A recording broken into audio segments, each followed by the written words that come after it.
नमस्ते, सलाम अलैकुम। आपके बीच आकर मुझे बहुत खुशी हुई।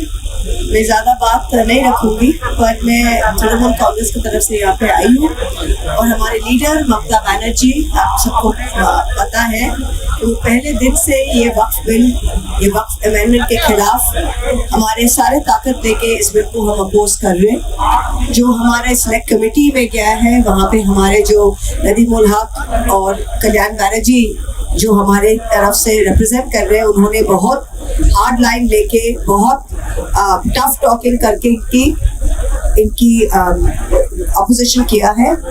और हमारे पहले नासिर भाई भी कह रहा था, नासिर भाई के वर्ड्स में मैं फिर से दोहराती हूँ कि ये आप सब समझ गए हैं, देश के जितने मुसलमान हैं वो तो समझ गए हैं, और देश में जो नॉन मुसलमान है, सब नॉन मुसलमान ये नहीं चाहते कि मुसलमान को कुचल के रहे।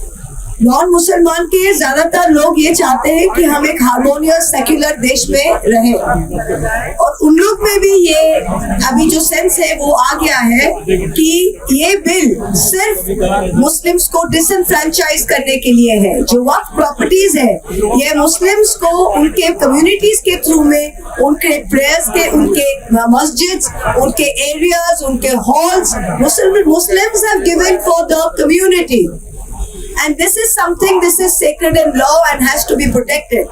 इस बिल क्या कर रहा है? The main thing is, इस bill is drawing a line कि आज से, जब से ये बिल अमेंडमेंट पास हो जाएगा, अब से कोई वक्फ प्रॉपर्टी नहीं रहेगा।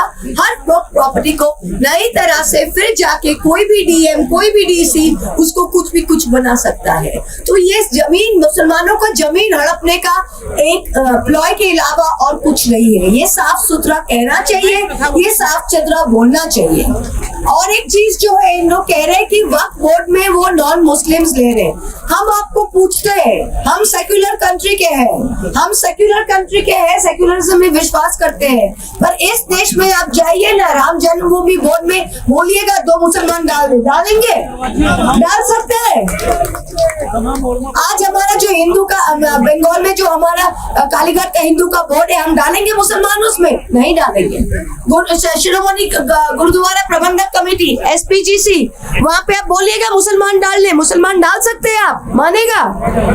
तो फिर इसमें, इस वक्फ बोर्ड में क्यों नॉन मुस्लिम्स जाएगा? I don't understand this. Her point में मुसलमान, जो हमारे देश के 200 करोड़ से भी ज्यादा आबादी है, इंडोनेशिया से सबसे ज्यादा मुसलमान इंडोनेशिया के बाद भारत में है, और बातों में ये मुस्लिम्स को डिसएनफ्रेंचाइज करना, मुस्लिम्स को ये फीलिंग देना कि आपका देश नहीं है, पाकिस्तान चले जाओ, बांग्लादेश चले जाओ। क्यों पाकिस्तान जाएंगे भाई? क्यों बांग्लादेश जाएंगे? 5 बार मिट्टी में, यहाँ पे इस मिट्टी में हम रहेंगे, कहीं नहीं जाएंगे। उनको जाना है वो जाए, हम कहीं नहीं जाएंगे। और वो चाहते ही है कि मुस्लिम्स को इतना डिसएनफ्रेंचाइज करे, इतना एक घर करे, इतना गेटोवाइज करे कि एक इलाके में सब मुस्लिम्स है, कहीं मुस्लिम्स को घर के टेनेंसी ना मिले, एक इलाके में, एक बिल्डिंग में मुस्लिम को घर के इलाके ये नहीं मिले, मुस्लिम को जॉब नहीं मिले। जिस प्रोफेशन में मुस्लिम्स काम करते थे, धीरे उस प्रोफेशंस में उन लोग ने हस्तक्षेप लेकर लिया है। अभी आप देखिए, ड्यूरिंग होली, आप देखे थे, होली में कह रहा है कि कोई मुस्लिम घर के बाहर मत जाएगा।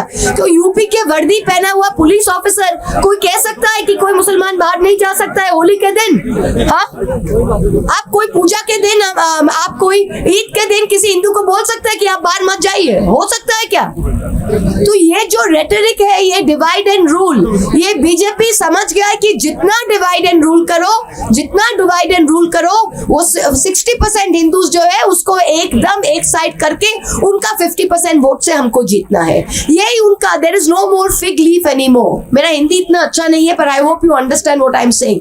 पर अभी कोई आंखों की जो शर्म है वो भी नहीं है। जो चीज 30 साल पहले ये चुप चुप के कमरों में बोलते थे, आजकल माइक लगा के कैंपेन में खुल्लम खुल्ला बोलते हैं, खुल्लम खुल्ला बोलते हैं। और क्या समझते, और ये सिर्फ, मैं तो कहती हूँ ये सिर्फ मुसलमान का ड्यूटी नहीं है कि इसके खिलाफ खड़े होने का।